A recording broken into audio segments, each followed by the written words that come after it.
الحمد لله وكفى وسلام على عباده الذين اصطفى أما بعد قال النبي صلى الله تعالى عليه وسلم من لزم الاستغفار جعل الله من كل ضيق مخرجا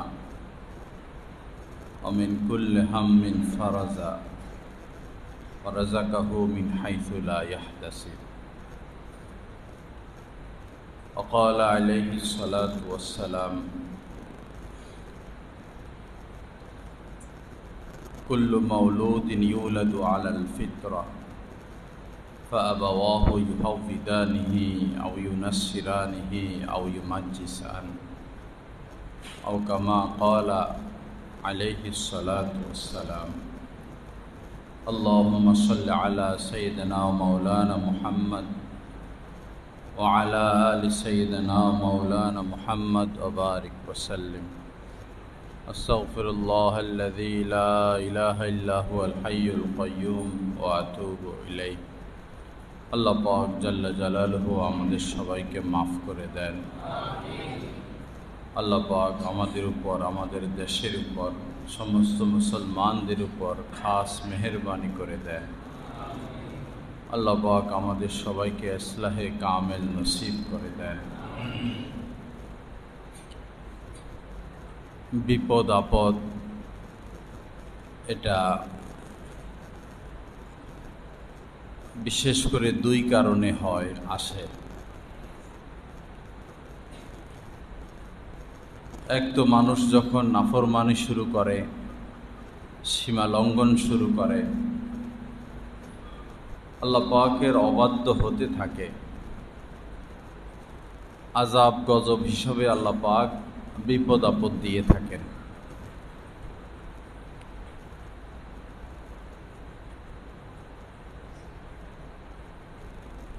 ইতিপূর্বে যত জাতি, যত গোত্র, যত বংশ আল্লাহ পাক ধ্বংস করে দিয়েছেন, সমূলে নিপাত করে দিয়েছেন, সব কিছুর কারণ এটাই ছিল আল্লাহ পাকের নাফরমানি। আরেক বিপদ আপদ আসে বান্দার তারাক্কির জন্য।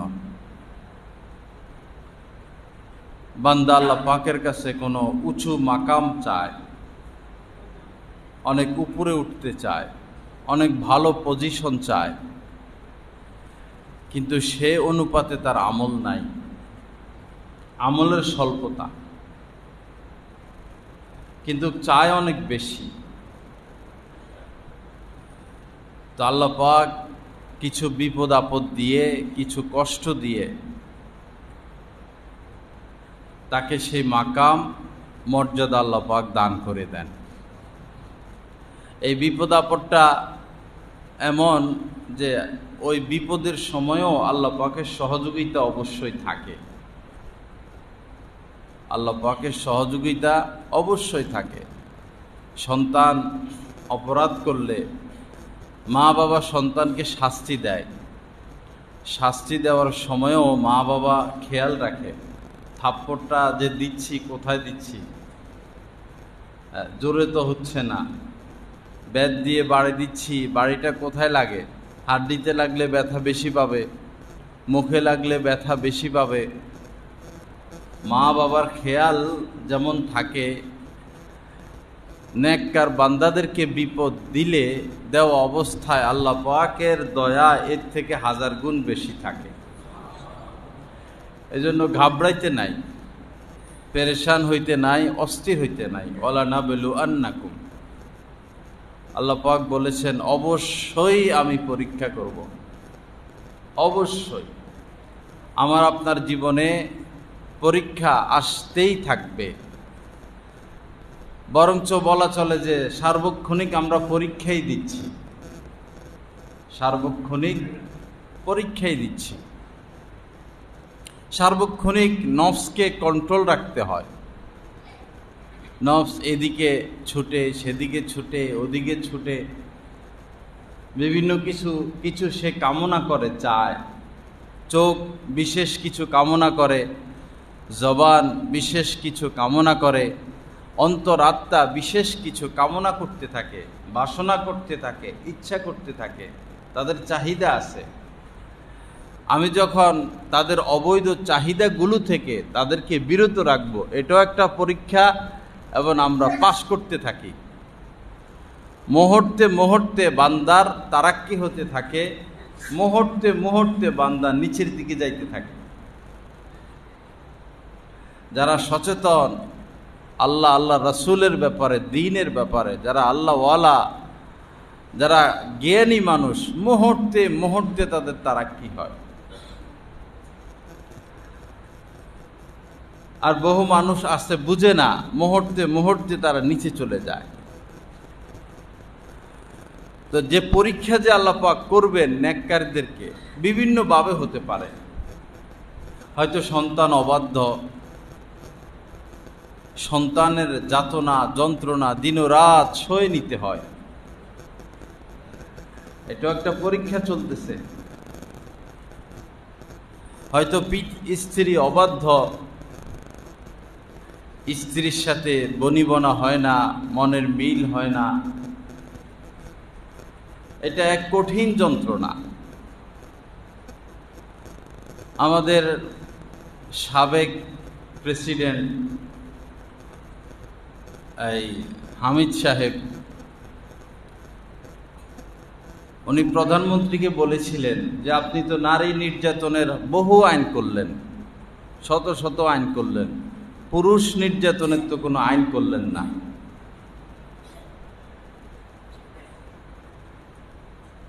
বলতে গেলে সারা পৃথিবীতে এখন নারীর তুলনায় পুরুষরা কোনো অংশে নির্যাতিত কম হচ্ছে না।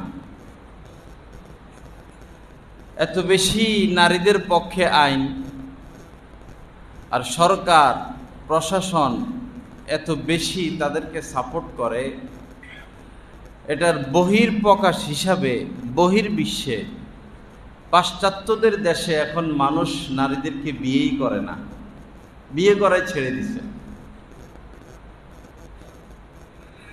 বিয়ে করে কুলাইতে পারে না, সামলাইতে পারে না, সকল আইন তাদের পক্ষে, তাদের গোলামি করতে হয়, বিয়ে করাই ছেড়ে দিছে। এই দেশের অবস্থা দিন দিন ওরকম হয়ে যাচ্ছে। নারীর প্রধান কাজ স্বামীর সেবা, স্বামীর সেবা, স্বামীকে খুশি রাখা, স্বামীকে সন্তুষ্ট রাখা। স্বামী খুশি, এই নারীর উপরে আল্লাহ খুশি। স্বামী অসন্তুষ্ট, এই নারীর উপরে আল্লাহ অসন্তুষ্ট। কিন্তু তারা স্বামীর সেবা, স্বামীর সন্তুষ্টি তালাশের পরিবর্তে আয় রোজগার, ঘোরাঘুরি, আড্ডা, মোবাইল টিপাটিপি, বান্ধবী, মার্কেটে যাওয়া, এই সেই এগুলো নিয়ে ব্যস্ত। আল্লাহ পাক সহি বুঝ দান করেন। আল্লাহ পাক আমাদের সবার ঘরের মধ্যে সুখ শান্তি দান করেন। আল্লাহ পাক ইজ্জতের ফয়সালা করেন।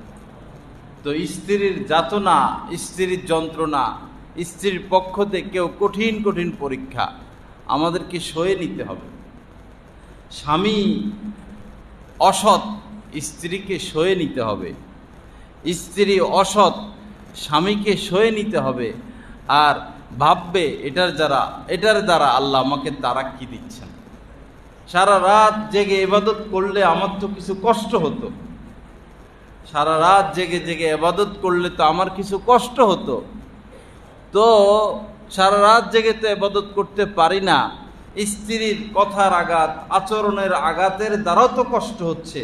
যদি এই কষ্ট আমি মেনে নেই, তো সারা রাত ইবাদত করলে আমার যে তারাক্কি হতো, এর থেকে বেশি তারাক্কি আল্লাহ পাক দান করবেন।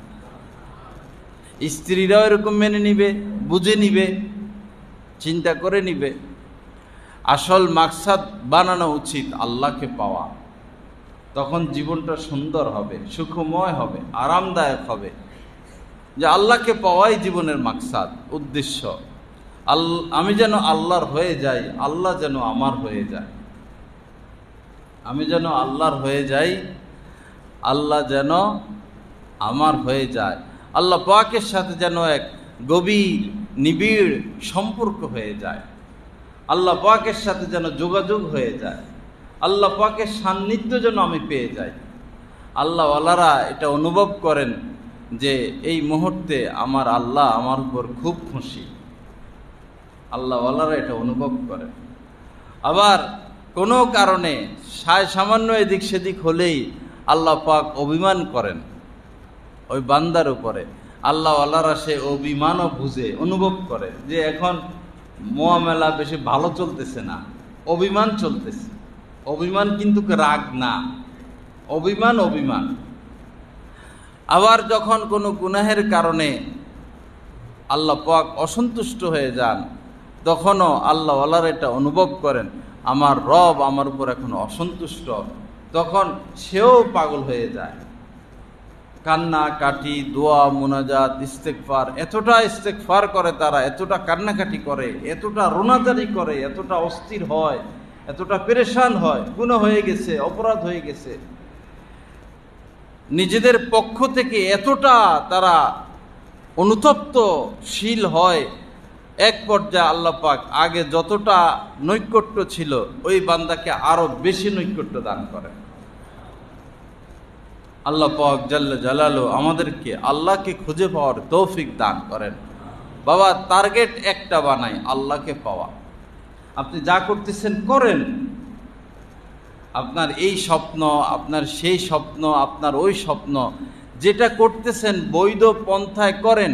সুখ পেতে হলে টার্গেট বানান আল্লাহকে পাওয়া। প্রত্যেকটা কদম দিব আমরা, আমাদের প্রত্যেকটা কদমের মাকসাদ আল্লাহকে পাওয়া। চোখের প্রত্যেকটা পলকের মাকসাদ আল্লাহকে পাওয়া। প্রত্যেকটা নিঃশ্বাস ছাড়বো আর নিব আল্লাহকে পাওয়া। প্রত্যেকটা জল্পনা কল্পনা আল্লাহকে পাওয়া। প্রত্যেকটা কাজকর্ম, প্রত্যেকটা কথা, প্রত্যেকটা পরামর্শ, প্রত্যেকটা সিদ্ধান্তের মাকসাদ আল্লাহকে পাওয়া। তখন জীবনটা সুন্দর হবে, গুনাহমুক্ত থাকতে পারবো, এক গভীর নিবিড় সম্পর্ক আল্লাহ পাকের সাথে আমাদের হয়ে যাবে। আল্লাহ পাক আমাদেরকে সেই মাকাম দান করেন, আল্লাহ পাক আমাদেরকে সে পর্যন্ত পৌঁছায়া দেন। আল্লাহ পাক দয়া করে আমাদেরকে জজ্ব নসিব করে দেন। তো যাই হোক,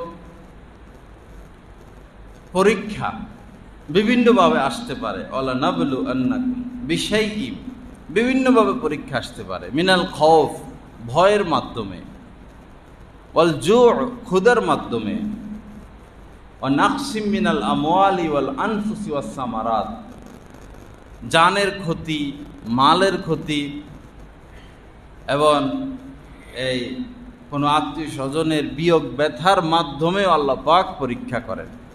নাকসিম মিনাল আমওয়ালি ওয়াল আনফুসি ওয়াস সামারাত ওয়াবাশশিরিস সাবিরিন, যে পরীক্ষা নিরীক্ষা তো হবে, বান্দা যদি ধৈর্য ধরে, সবর করে, খুশি থাকে, আল্লাহ পাক নবীকে বলতেছেন সুসংবাদ দিয়ে দেন। এই বান্দাকে সুসংবাদ দিন, কিসের?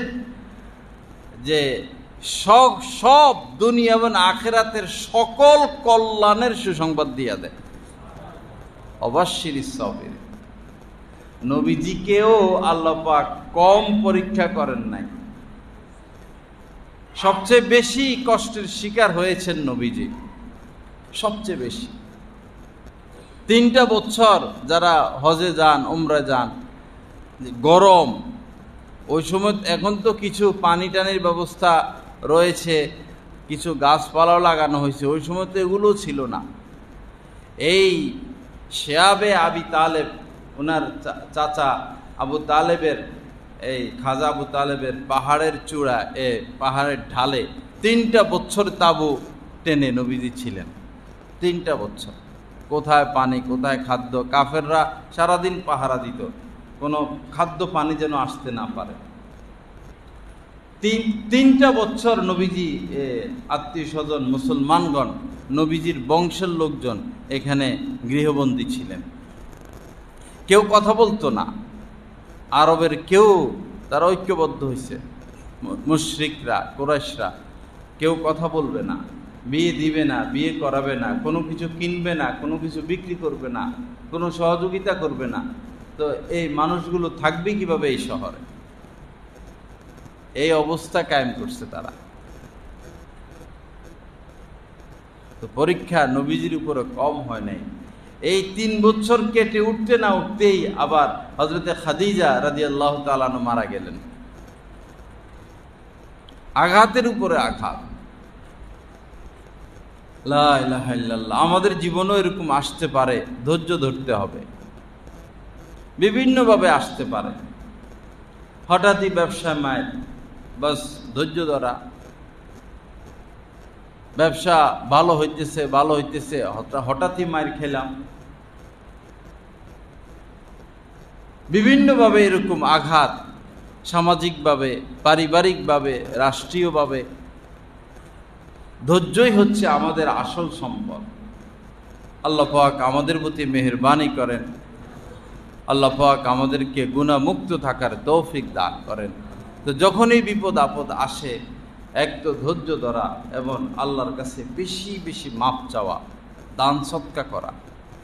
বর্তমানে আমাদের দেশের যে পরিস্থিতি এবং আন্তর্জাতিকভাবে পৃথিবী যেদিকে যাচ্ছে, বোঝা যাচ্ছে যে কিয়ামত নিকটে এবং পৃথিবী আর বসবাসের উপযুক্ত থাকবে না। এমন এক যুদ্ধের কথা পাওয়া যায় হাদিসের মধ্যে। এত লাশ পড়বে, এত মানুষ মারা যাবে যে পাখি লাশের গন্ধের কারণে, পচা গন্ধের কারণে পাখি জমিনে নামতে পারবে না। পাখি খাদ্য সংগ্রহ করার জন্য জমিনে নামতে পারবে না। সব পচা গন্ধ, এত দুর্গন্ধ ছড়াবে। পাখি আকাশে উঠতে থাকবে, জমিনে আসতে পারবে না। লাশ আর লাশ, দূষিত গন্ধ অথবা বিষাক্ত কিছুর কারণে উঠতে উঠতে পাখি আকাশে মারা যাবে। কতক্ষণ উড়া যায়? ওই যুদ্ধ সামনে হয়তো। আর এটা আমাদের পাপের ফল। আল্লাহ পাক স্বেচ্ছায় বান্দার উপরে এরকম বিপদ ঠেলে দিবেন না। বিপদ আমরা টেনে আনি, আমাদের দিকে আমরা বিপদ টেনে আনি। আল্লাহ আমাদেরকে হেফাজত করেন। আসেন ভাইয়েরা, যদি বেঁচে থাকতে হয়, সম্পদ আপনাকে বেঁচে থাকার সহযোগিতা করবে না। এখন এই দেশে যদি বোমা মারা শুরু হয়ে যায়, ব্যাংক সব জ্বলে যায়, আপনার টাকা তো এটা হাওয়া। ব্যাংকের টাকা এটা কি? হাওয়া। এটা আজকে আছে, কালকে নাই। এখন যে ডিজিটাল জামানা, একজনের টাকা আরেকজনে কেমনে হ্যাক করে নিয়ে যায়, কি আসল বিষয়? এটা তো জল্পনা কল্পনা, আর কিছু না। বড় একটা বিপদ এসে গেলে টাকা আর কি করবে? টাকা কি কাজে লাগবে? এখন যদি যুদ্ধ লেগেই যায়, ইরান, ইসরায়েল, লেবানন, তো এক হিসাবে যুদ্ধ তো সারা পৃথিবী নিয়েই।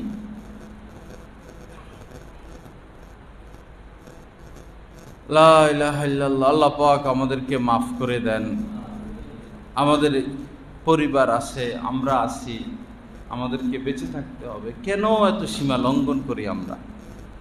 বয়স হয়ে গেছে, এখনো নজর হেফাজত হলো না, মোবাইল নিয়ে ব্যস্ত। কোন মানুষটা আমরা এমন আছি যে গুনাহমুক্ত আছি? কোন মানুষটা আমরা এরকম যে আমাদের চোখের হেফাজত হচ্ছে, আমাদের জবানের হেফাজত হচ্ছে, আমাদের অন্তর আত্মার হেফাজত হচ্ছে?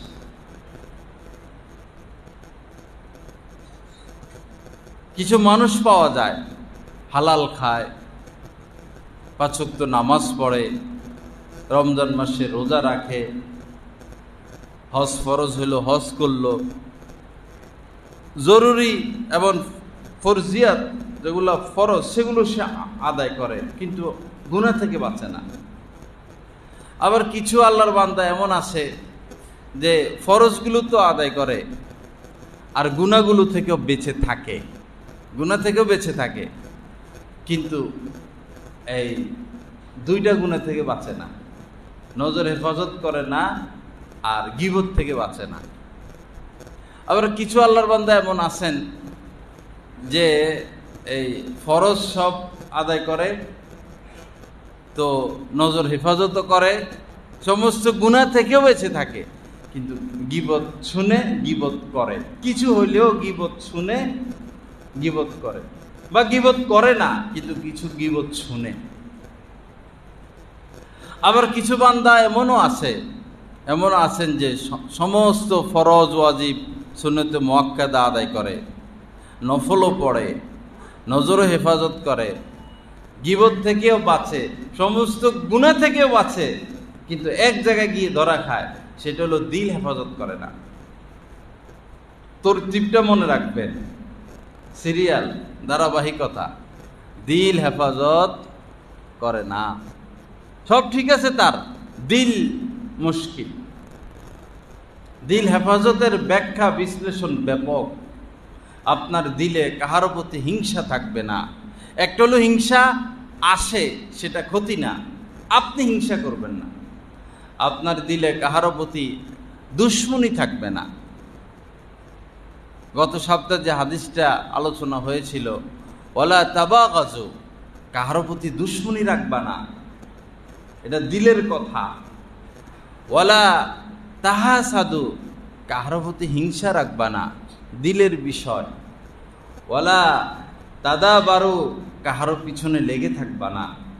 ওয়ালা তাকাতাউ, আত্মীয়তার সম্পর্ক নষ্ট করবা না। কুনু ইবাদাল্লাহি ইখওয়ানা, আল্লাহর বান্দা ভাই ভাই হয়ে বেঁচে থাকো। তো একজন মানুষের সব ঠিক হয়ে যাওয়ার পরেও এক জায়গায় মুশকিল থেকে যায়, সেটা কি? দিল। এটা সবচেয়ে কঠিন, কারণ এর সব সব সব পরের ধাপ, এটা সব একবারে শেষ ধাপ। এটা এখান থেকে বাঁচলে আপনি বেঁচে গেলেন। দিল হেফাজত, কাহারও প্রতি দুশ্মনী নাই, দিল ফ্রেশ, অরিজিনাল, দুধের মতো সাদা। যে থাপ্পড় দিল তাকেও আপনি, যে গালি দিল, যে বদনাম করতেছে, যে সম্পদ নিয়ে গেল, যে ক্ষতি করতেছে, আপনার অন্তর তার প্রতিও সাদা। আপনি তার জন্য দোয়া করবেন, আল্লাহ মাফ করে দেন, বুঝ নাই, এদের বুঝ নাই, এই কারণে এগুলা করে, আল্লাহ আপনি মাফ করে দেন। নবীজিকে পাথর মেরে নবীজি রক্তাক্ত, মাথার মধ্যে হেলমেটের লোহার আংটা ঢুকে গেল, দাঁত মোবারক শহীদ হয়ে গেল, নবীজি রক্তাক্ত। সাহাবায়ে কিরাম বলতেছেন, ইয়া রাসূলুল্লাহ, এই অবস্থা আপনার, এরকম করলোই জাতি আপনার সাথে, আপনি বদদোয়া দেন।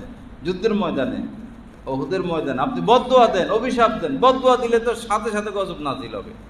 রক্ত ঝরতেছেন, নবী অজ্ঞান হয়ে পড়ে গেছেন, 70 জন সাহাবী শহীদ হয়ে গেছে, সাহাবারা সমানে জখম খাচ্ছেন। খুব কম সাহাবী এমন ছিলেন যে জখম হন নাই, আহত হন নাই।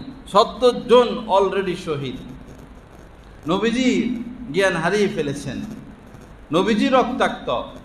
কি অবস্থা, কি পরিস্থিতি! এই কঠিন পরিস্থিতিতে যখন সাহাবায়ে কেরাম প্রস্তাব দিলেন, বদদোয়া দেন, বদদোয়া করেন, ওই সময়েও নবীজির দিলের অবস্থা দেখেন। নবীজি বললেন, আল্লাহ, বদদোয়া দিচ্ছেন, দেখেন বদদোয়ার ভাষা, আল্লাহুম্মা গফির লিকওমি ফা ইন্নাহুম লা ইয়ালামুন। আল্লাহ, আল্লাহ, আল্লাহ, আমার এই উম্মতকে আপনি মাফ করে দেন, এদের প্রতি দয়া করেন, এরা জানে না, এরা আমাকে চিনে নাই, এরা আমাকে বুঝতে পারে নাই, এরা আমাকে চিনলে আমার সাথে আচরণ করতো না। এই হচ্ছে শিক্ষা। আমরা তো সামান্য কথার কারণেও একজন মানুষকে 10 বছর দুশ্মনের কাতারে নাম লিখে রাখি, যে এটা আমার দুশ্মন। হয়তো তার কথার কারণে আমি আঘাত পাইছি। ইদানিং কয়েক জুমায় আমি সুদ নিয়ে আলোচনা, আমার ইচ্ছার বাহিরে সুদের বয়ান চলে আসে। আমি প্ল্যান প্রোগ্রাম করে এসে সুদের বয়ান করি এমন না, ইচ্ছার বাহিরে কথা চলে আসে আমার। যে জায়গায় যাই ইচ্ছার বাহিরে শুধু সুদের আলোচনা আসে। কারণ ডাইনে তাকায়, বামে তাকায়, সামনে তাকায়, পিছনে তাকায়, সুদখোর ছাড়া আর কিছু দেখা যায় না। কি করতাম, কি করণীয়? বাস আমরা আমাদের দায়িত্ব পোষায় দাও, আমরা পোষায় দেই, যার কারণে অনেকেই আমার দুশ্মন হয়ে গেছে। এখন সুদের আলোচনার কারণে অনেকেই দুশ্মন হয়ে গেছে, জায়গায় জায়গায় সমালোচনা করে। হয়তো কোনো একটা বিষয় নিয়ে আমি আলোচনা করলাম যে এটা একটা সমস্যা, যার মধ্যে সমস্যাটা আছে সে আমারে তার দুশ্মন মনে করে। যে সমাজে এই বিষয়টা দেখা যাচ্ছে এটা অন্যায়, যাদের মধ্যে এই বিষয়টা আছে তারা আমার দুশ্মনের কাতারে আমার নাম লিখে দেয়। আপনি আমার বন্ধুর কাতারে না নাম লিখবেন যে উনি দয়া করে আমার ভুলটা ধরাইয়া দিল। আমি তো আপনার উপকার করলাম, আপনাকে জাহান্নাম থেকে বাঁচার রাস্তা বাতলিয়ে দিলাম, আমি দুশ্মনী করলাম কোথায়? আপনার কঠিন রোগ, 10টা 20টা 10-20 জন ডাক্তার পাল্টাইলেন, রোগ ধরা পড়লো না। একজন ডাক্তার রোগটা ধরে দিল যে আপনার এই রোগ, এই করতে হবে। আপনি তো এই ডাক্তারের ভক্ত হয়ে যান, জায়গায় জায়গায় ডাক্তারের অ্যাডভার্টাইজ করেন, এই অমুক ডাক্তার ভালো, অমুক ডাক্তার ভালো। কেন? আপনার রোগ ধরে দিছে। তো শারীরিক রোগ যে ডাক্তার ধরে দিল সে আপনার বন্ধু হয়ে গেল।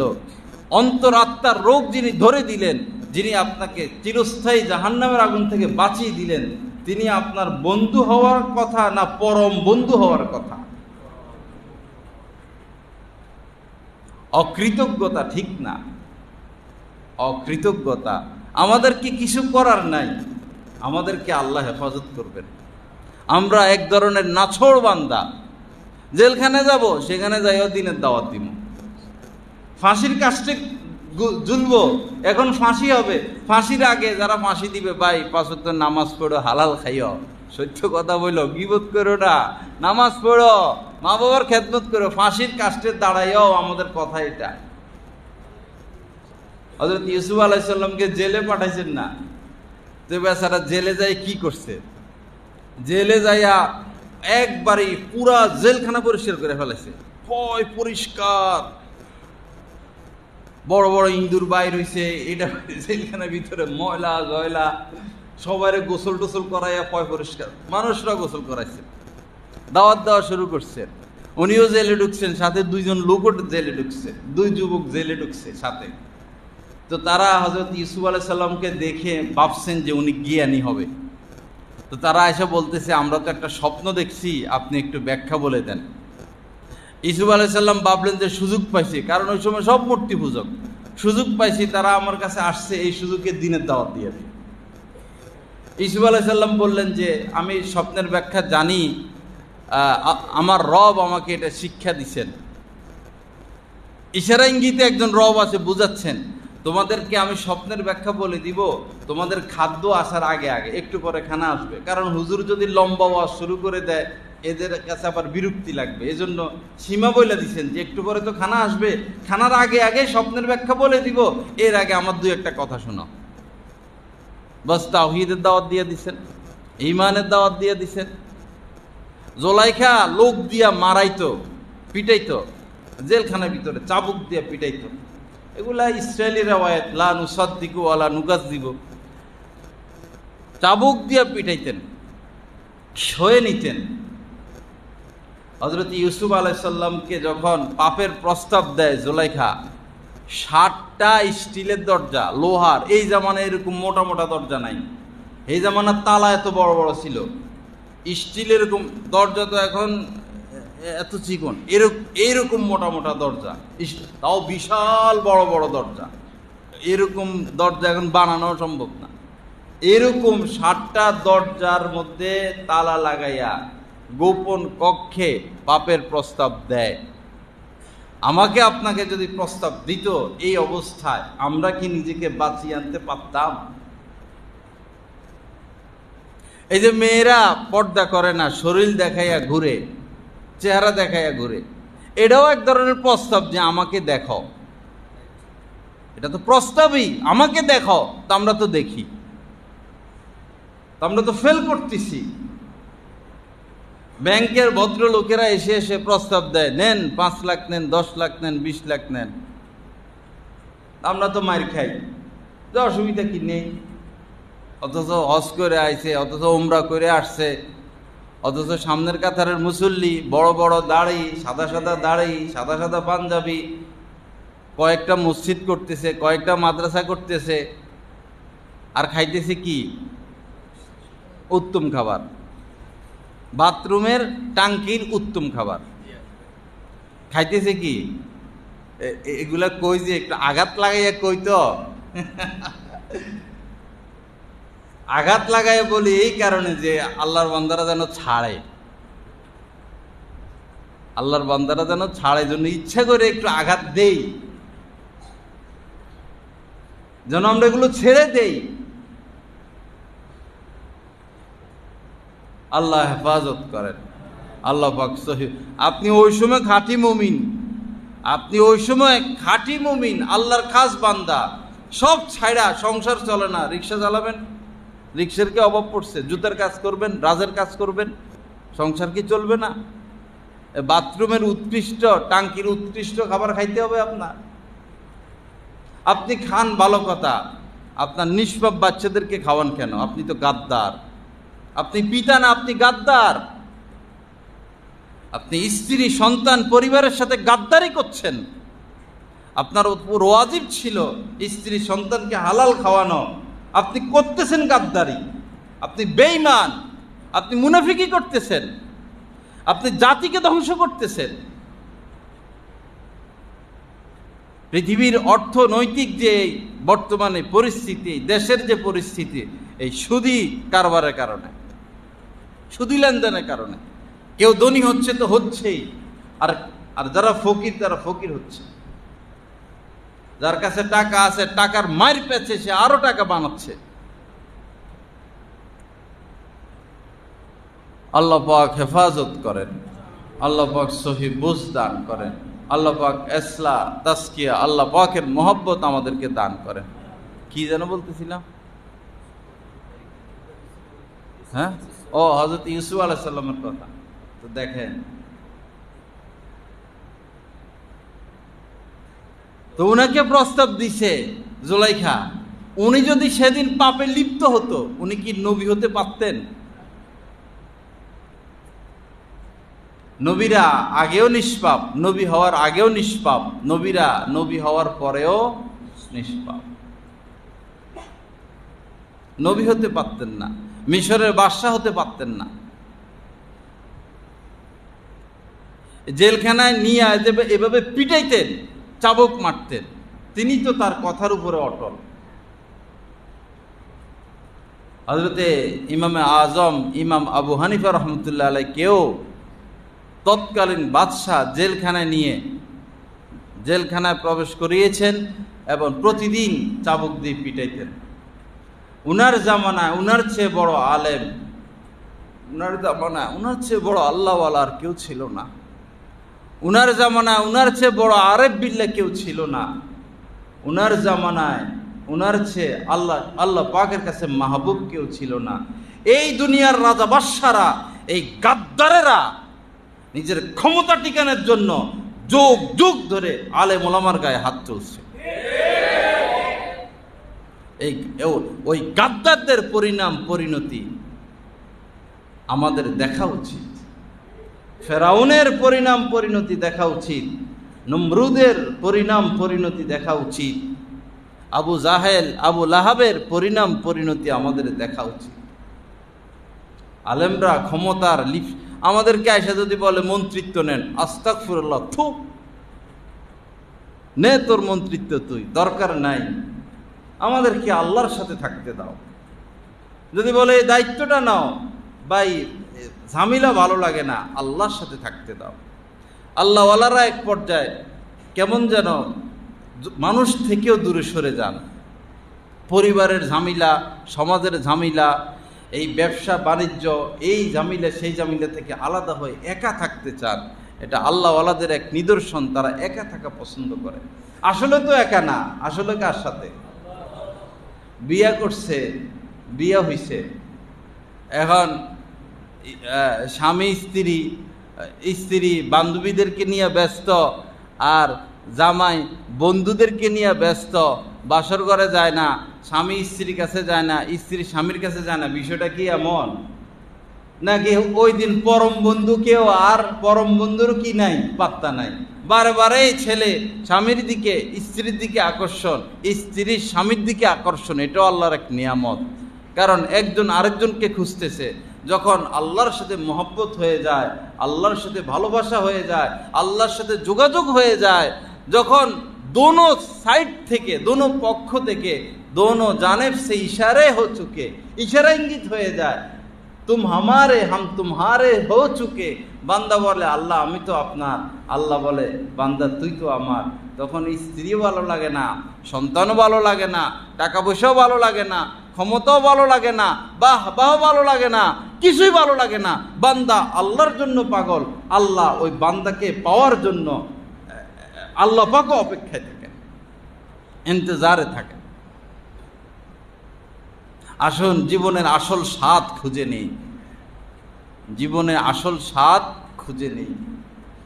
যেই স্বাদের তালাশে আছি এটা স্বাদ না। 20 তলা বিল্ডিং বানাবেন, হ্যাঁ, সেগুন কাঠের সকল ফার্নিচার, শিমুল তুলার তোষক বালিশ, এসি, গ্লিজার, ভিআইপি এরকম কার্পেট, এই সেই, এটা সুখ না। চেয়ারম্যান হবেন, এমপি হবেন, মন্ত্রী হবেন, সুনাম হবে, কোটি কোটি মানুষ আপনাকে চিনবে, এটার মধ্যে সুখ না। সুখ ভিন্ন এক জায়গায় আল্লাহ পাক লুকায় রাখছেন।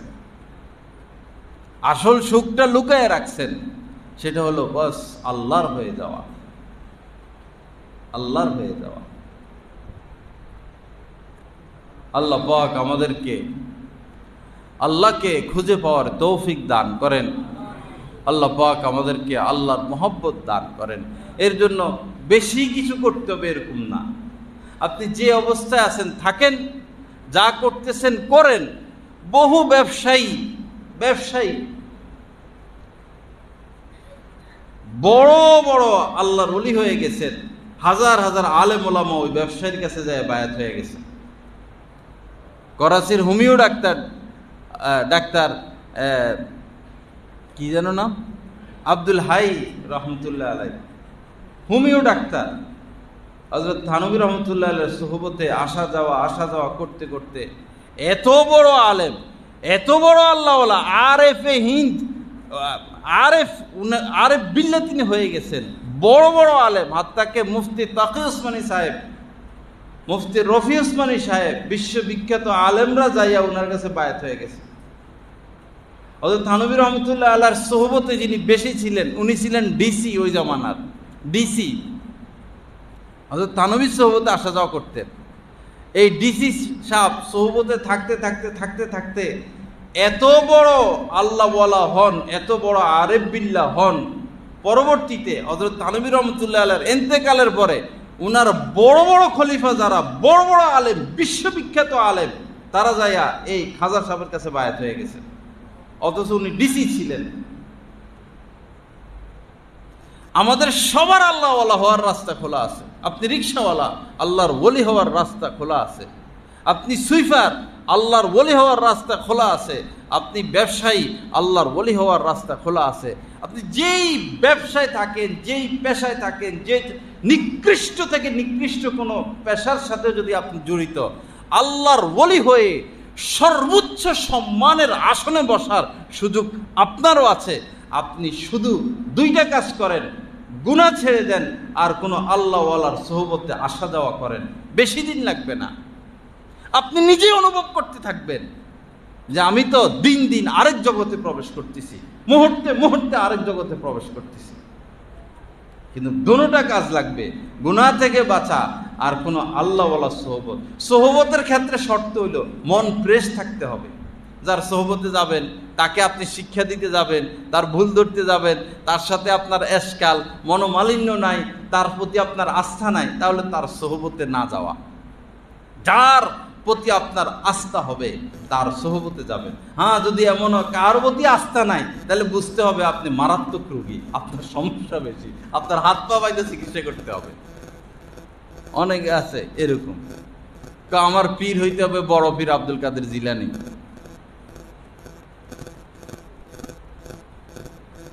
কোন লোক হযরত আলী রাদিয়াল্লাহু তাআলা আনহুকে প্রশ্ন করছে যে রাসূলের জামানায় তো এত মারামারি কাটাকাটি এত ফিতনা ফাসাদ ছিল না, আপনাদের জামানায় এত ফিতনা কেন? হযরত আলী রাদিয়াল্লাহু তাআলা আনহুকে প্রশ্ন করছে আপনাদের জামানায় এসে এত ফিতনা কেন? তো উনি মহাজ্ঞানী না, উনি জবাব দিছেন রাসূলের জামানায় ফিতনা ফাসাদ ছিল না, ওই সময় তো রাসূলের সাথে আমরা ছিলাম। আর এই জামানায় ফিতনা ফাসাদ, কারণ এই জামানায় তো তোমরা আমাদের সাথে, তোমরা আমাদের সাথী। রাসূলের জামানায় মহিলারা পিছনে এসে নামাজে দাঁড়াইতেন, মহিলাদের দিকে তাকানোর মতো কেউ ছিল না, লাশাই, মহিলাদের দিকে তাকানোর মতো কেউ নাই, মহিলারাও কাহারো দিকে তাকাইতেন না, বরং বহু মহিলারা মুখ খোলাও রাখতো, বান্দিরা মুখ খোলা রাখতো। মুখ খোলা রাখলে কি আসে যায়, কাহারো তাকানোর মতো কেউ নাই, কেউ কাউকে দেখতো না, সবাই ইশকে পাগল, আল্লাহর প্রেমে পাগল, সবাই আল্লাহকে খুঁজতেছে, আল্লাহর দেওয়ানা। লা ইলাহা ইল্লাল্লাহ। আল্লাহ পাক আমাদেরকে মাফ করে দেন, আল্লাহ পাক গুনাহ মুক্ত জিন্দেগি নসিব করেন, আল্লাহ পাক আমাদেরকে খুঁজে পাওয়ার তৌফিক দান করেন। তো ইমাম আবু হানিফা রাহমাতুল্লাহ আলাইহিকে চাবুক মারছিল তৎকালীন বাদশাহ, কি জন্য? যে তিনি যেন এই প্রধান বিচারপতি হন, প্রধান বিচারপতির দায়িত্ব নেন। উনি আল্লাহকে নিয়ে ব্যস্ত, ইমাম আবু হানিফা রাহমাতুল্লাহ আলাইহি আল্লাহকে নিয়ে ব্যস্ত, আল্লাহর স্মরণে দিন ও রাত, আল্লাহকে রাজি খুশি করা নিয়ে, আল্লাহর আরো নৈকট্য পাওয়া নিয়ে তিনি ব্যস্ত। তিনি বিচার আচার এগুলো জামিলা কেন নেবেন তিনি? এজন্য আল্লাহ ওয়ালারা দায়িত্ব নিতে চান না। ওই মাদ্রাসার দায়িত্বটা নেন, ভাই মাপ চাই, অমুক মাদ্রাসার দায়িত্বটা নেন, ভাই মাপ চাই, দায়িত্ব না, দায়িত্ব নিতে পারবো না, আমাকে আল্লাহর সাথে থাকতে দাও, আমাকে আল্লাহর সাথে থাকতে দাও। অনেকে দায়িত্বের জন্য পাগল, আর অনেকে দায়িত্বের জন্য মাইর খেতে রাজি। দুই পক্ষ দেখেন, কেউ আছে দায়িত্বের জন্য পাগল, বরং ঘুষ টুস খাওয়াইয়া লবিং করে দায়িত্ব নেয়, আছে এরকম। আর বহু মানুষ আছে আপনি পা ধইরা দায়িত্ব দিল, সে দায়িত্ব নিবে না। এই দুই ব্যক্তির মধ্যে আকাশ পাতাল পার্থক্য। কাহারও টার্গেট আল্লাহ পর্যন্ত পৌঁছা, আর কাহারও টার্গেট পকেট ভারী করা, নেতৃত্ব পাওয়া, সুনাম সুখ্যাতি পাওয়া। আস্তাগফিরুল্লাহ আল্লাযী লা ইলাহা ইল্লা হুয়াল হাইয়ুল কাইয়্যুম ওয়া আতুবু ইলাইহি। আল্লাহ আমাদেরকে মাফ করে দেন, আল্লাহ পাক আমাদেরকে আল্লাহর হওয়ার তৌফিক দান করেন। অবতাগু ইলাইহিল ওয়াসিলা, আল্লাহকে খুঁজে বের করো। বাবা, যারা আল্লাহর কোনো আল্লাহওয়ালার সোহবতে যায় নাই, তারা কোনো দিন কেউ আল্লাহর ওলি হতে পারে নাই, কেউ না। হযরত ইমাম আবু হানিফা রাহমাতুল্লাহ আলাইহি এত বড় মানুষ, তিনি বলেছেন লাউলা জাফর লা হালাকা নুমান, যদি আমি আমার শায়েখ হযরতে জাফর সাদেক রাহমাতুল্লাহ আলাইহির সোহবতে 2 বছর টানা না থাকতাম, তো আমি নুমান ধ্বংস হয়ে যেতাম। আমরা ভুলের মধ্যে আছি, শুধু পড়া আর পড়ানির মধ্যে দিন নাই, কোনোদিন আল্লাহকে পাওয়া যাবে না। পড়তেছি আর পড়াচ্ছি, দিন আসবে না, আল্লাহর মহব্বত আসবে না, আল্লাহর নৈকট্য আসবে না। একদম ফাইনাল কথা এটা, একদম। এটাকে এদিক সেদিক সরানোর কোনো ব্যবস্থা নাই। খোঁজা উচিত যারা আল্লাহকে পাইছে কোন রাস্তায় পাইছেন, আর এটাও ভাবা উচিত আমরা আল্লাহকে চাই কিনা, আল্লাহর হতে চাই কিনা, আল্লাহ সন্তুষ্টি চাই কিনা, নাকি আমাদের দলকে ভারী করা চাই। বিভিন্ন দলে দলে বিভক্ত হয়ে, লাইনে লাইনে বিভক্ত হয়ে, আমি আমার লাইনকে তরুতাজা করতে চাই না, আমি আমার আল্লাহকে চাই। আল্লাহ তো বলছেন, আরে আগে তুমি তোমারে বাঁচাও, কু আনফুসাকুম, আগে তুমি তোমাকে বাঁচাও, তুমি আল্লাহর হয়ে যাও, তুমি আল্লাহর ওলি হয়ে যাও। যারা এই দেশে ইসলাম নিয়ে এসেছিলেন, এই কেরামত আলী পীর সাহেব, জৌনপুরের পীর সাহেব, ওনাদের সিলসিলা ওই সময়, এখন ভিন্ন কথা, ওই সময় ওনাদের দ্বারা এই দেশে ইসলাম এসেছিল। বৌদ্ধরা, হিন্দুরা মুসলমান হয়েছে। তো ওনারা এত আল্লাহওয়ালা চেহারা, তাদের পোশাক, তাদের অজু করা, তাদের মেসওয়াক করা, তাদের ভাষা, তাদের ব্যবহার, তাদের উঠা বসা দেখে শত শত মানুষ দিন ইসলাম গ্রহণ করছে, নিজেকে ঠিক করছে। এখন আমরা নিজেকে ঠিক করি না, আগে আগে নিজেকে ঠিক করতে হবে। কু আনফুসাকুম, নিজেকে জাহান্নামের আগুন থেকে বাঁচাও। তো এই সব ঠিক হয়ে যায়, ওই আগের কথা যায়, কথা শেষ করে দিচ্ছি। 5 ওয়াক্ত নাম, সকল ফরজ ঠিক, ওয়াজিব ঠিক, সুন্নতে মুআক্কাদা ঠিক, নজর হেফাজত, এরপরে সমস্ত গুনাহ থেকেও বেঁচে থাকে। সিরিয়াল মনে রাখবেন, গুনাহ থেকে বেঁচে থাকে। একটা সমস্যা থেকে যায়, দুইটা, নজর খারাপ থাকে, জবান খারাপ থাকে। এক পর্যায়ে নজর হেফাজতও হয়, কিন্তু এরপরও জবান খারাপ থাকে। কি? এই গীবত। এক পর্যায়ে সব ওকে, গুনাহ থেকেও বাঁচে, আর ফরজ ওয়াজিব সুন্নতে মুআক্কাদা ঠিক। আসল সমস্যাটা থেকে যায় দিলে সমস্যা, দিলে সমস্যা। দিল পরিষ্কার করতে হবে, দিল একদম ফ্রেশ করে ফেলবো আমরা ইনশাআল্লাহ। কি বলেন? আল্লাহ চাই তো দিল ফ্রেশ করে ফেলে। সব আমার মুসলমান ভাই, সবারে জড়াই ধর্ম, হোক সে এই দলের, হোক সে ওই দলের, হোক সে সেই দলের। দোয়া করতে থাকা, দোয়া করতে থাকা, দোয়া করতে থাকা। আর নজর হেফাজতের ক্ষেত্রেও আরেকটা সূক্ষ্ম বিষয় থেকে যায়। নজর হেফাজতের ক্ষেত্রেও সচরাচর সাধারণ মানুষ যেটা জানে না, বুঝে না, সেটা হলো সুশ্রী ছেলেদের থেকেও নজর বাঁচাইতে হয়। নারীদের থেকে যেমন নজর হেফাজত করতে হয়, বালেগ যারা সুশ্রী বা দাড়ি আসে নাই বা অল্প অল্প, এদের থেকেও নজর হেফাজত করতে হয়। এটা বড় রোগ, এটা সুপ্ত রোগ, এটা কালা জ্বর। কালা জ্বর, কালা জ্বর যেটা হাড্ডির ভিতরে ঢুকে যায়। ওয়ালা তানজুরু ইলাল মুদ্দান ফা ইন্না ফীহিম লামহাতাম মিনাল হুর। নবীজি বলেছেন, সুশ্রী দাঁড়িয়ে আসে না এরকম ছেলেদের দিকে তাকাবা না, কেননা তাদের চেহারার মধ্যে হুরদের সৌন্দর্যতার ঝিলিক আছে। এরকম মেয়েরা প্রেম করে বসে একসাথে থাকতে থাকতে, যদি কোনো মেয়ের প্রতি তার আসক্তি এসে যায়, তখন ওই মেয়ের থেকে তার নজরকে হেফাজত করতে হবে, ওই মেয়ের থেকে সে দূরে সরে যেতে হবে। আল্লাহ পাক আমাদেরকে হেফাজত করেন। ভাই আমাদের দায়িত্ব বলে দেওয়া, বাস।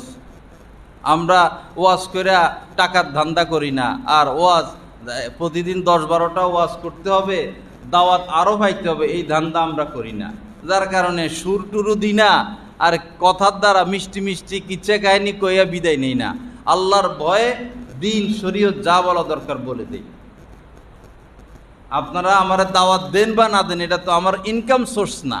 সারা বাংলাদেশ, সারা বৈরবের কেউ যদি আমার দাওয়াত না দেয়, যে উনারে দাওয়াত দিব না, আমার কিচ্ছু আসে যায় না, কিছুই আসে যায় না। কারণ এটা আমার পেশা না, এটা আমার ইনকাম সোর্স না।